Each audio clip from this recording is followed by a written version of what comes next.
Hey kids, so I know we all like drugs, but sometimes that shit just doesn't hit. You know what does hit?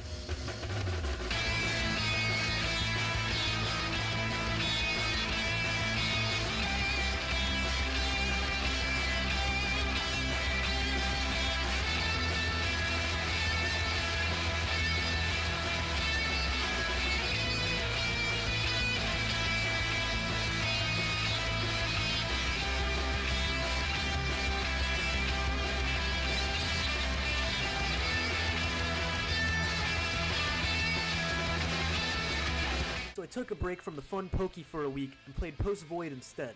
It has now been a month, my family has disowned me, I live in a sturdily fashioned home on the streets of LA, and I sell $15 blowjobs to veterans at the park on weekends. This game is an Ethernet cable that plugs into your brain and hijacks your consciousness with LSD-washed Adult Swim cartoons for 10 minutes straight. It is an absolute sensory overload that puts your body in the most satisfying flow state that can only be interrupted by sweat dripping off your greasy forehead into your eye, temporarily covering the pulsing flashes in a film that is still unable to budge your gaze that is feverishly searching for the next head to blow off. But what is this game? Post Void is a first-person roguelike that deserves to charge more money. The name of the game is Speed. A full playthrough of the game takes no longer than 10 minutes to beat. Your left hand holds the severed head of a small infant that turns brain matter into G Fuel, which constantly leaks onto your shirt, drying you off like a football champion, giving you the pure gamer energy needed to keep moving. Getting hit cracks your Kool-Aid cup, spilling its refreshing abilities and lowering your time on the run. To keep the baby head alive, you must make it to the endless Kool-Aid fountain and eliminate any Trey kids who want nothing more than to cover you in their cafeteria-brought milk and take your home-brought juice for themselves. Just like any American student, use a pistol, submachine gun, shotgun, and a knife to defend your lunch. Every run starts you with Hitler's own Abandon Team button, pulled directly from the bunker itself, which plays like every CSGO sweat's dream. This gun fires in semi-auto, which makes instant headshots so satisfying to hit, especially when you're flowing through a stage, flicking to every enemy's head without a second thought. This gun also wastes the least amount of ammo, making it ideal for high score runs if you can hit your shots. There's also your mom's Uzi that she keeps hidden in her purse. Just look at this cute little thing. It's like a little baby staple gun for little baby gamers. The Uzi's full auto spraying means you hardly have to aim when you shoot, making it perfect if you want to disable the amygdala of your brain and effortlessly flow through the map, albeit with a lower score at the end of the run.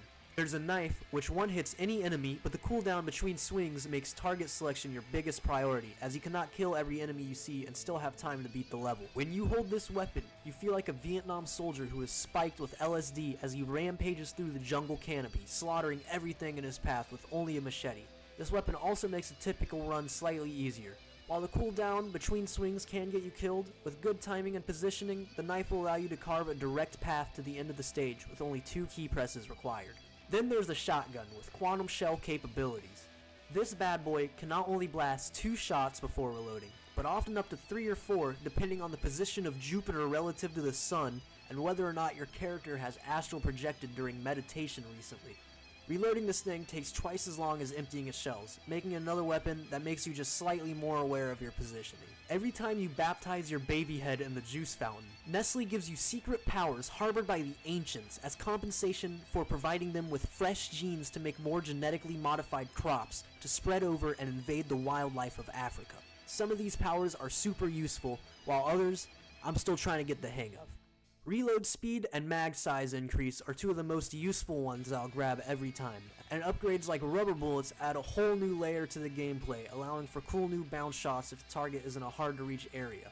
There is a perk for only the most refined gamers, true gentlemen of their sport, and that is run faster while moving backwards.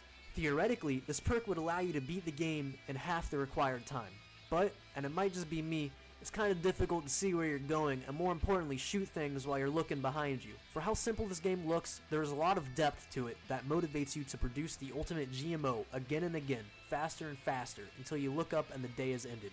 At the end of the day, when I play games, I want to feel something. And I have yet to find a game that can parallel the sensation this game makes me feel. Do you want a banana?